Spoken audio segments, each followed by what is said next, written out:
اهتديت في رحبه تحلو الحياة شوقا إلى المولى أتيت أسلمت روحي. تذكرت تلك الأيام التي قرأت فيها القرآن لأول مرة، وتذكرت كيف كان الله يخاطبها مباشرة. إنه شعور جميل وبنفس الوقت مؤثر. ما هو شعورك الآن؟ Justement, quand je lisais le Coran, je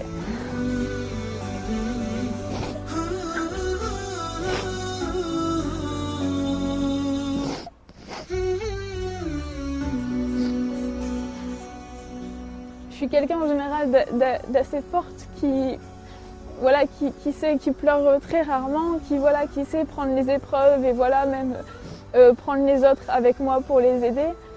Et quand j'ai lu le Coran, j'ai eu la même sensation que quand je demandais de la vérité ou d'être rapprochée de ça, ou que si j'avais cette vérité, je ferais partie de ces gens-là. Quand je lisais le Coran, j'avais cette sensation vraiment que en fait, qu'il y avait un sens et que j'appartenais à Dieu. Et voilà, c'est ce que je ressens. Et ce que je ressens maintenant, c'est que c'est qu'on lui appartient et c'est qu'à lui que j'appartiens et que c'est une sensation énorme et que on peut être très riche ou puissant, mais sans lui on n'est rien. Et je pleure rarement, c'est vraiment, mais quand je reparle de ça, j'en parle rarement parce que c'est quelque chose qui me prend vraiment et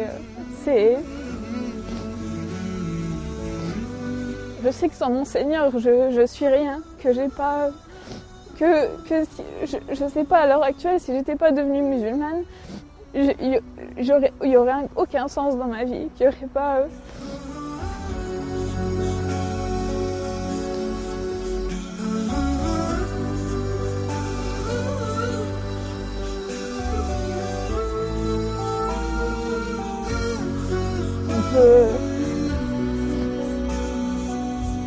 سبحان الله.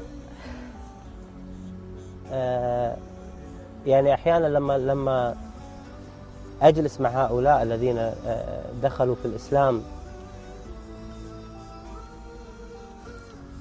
أشعر بأننا نحن مقصرون تجاه هذا الإسلام.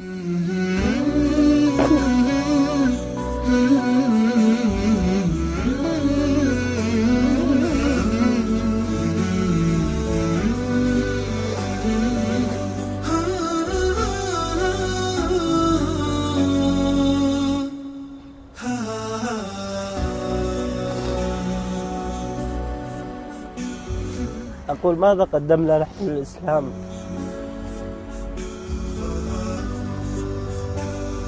يعني سبحان الله، بنت في هذا العمر عمرها 24 سنة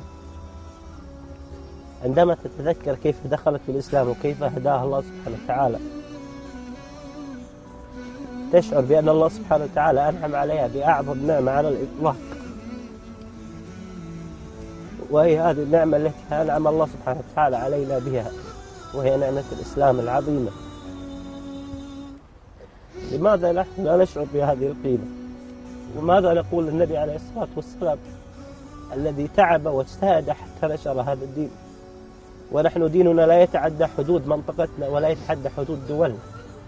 متى نوصل الإسلام إلى هذا المكان؟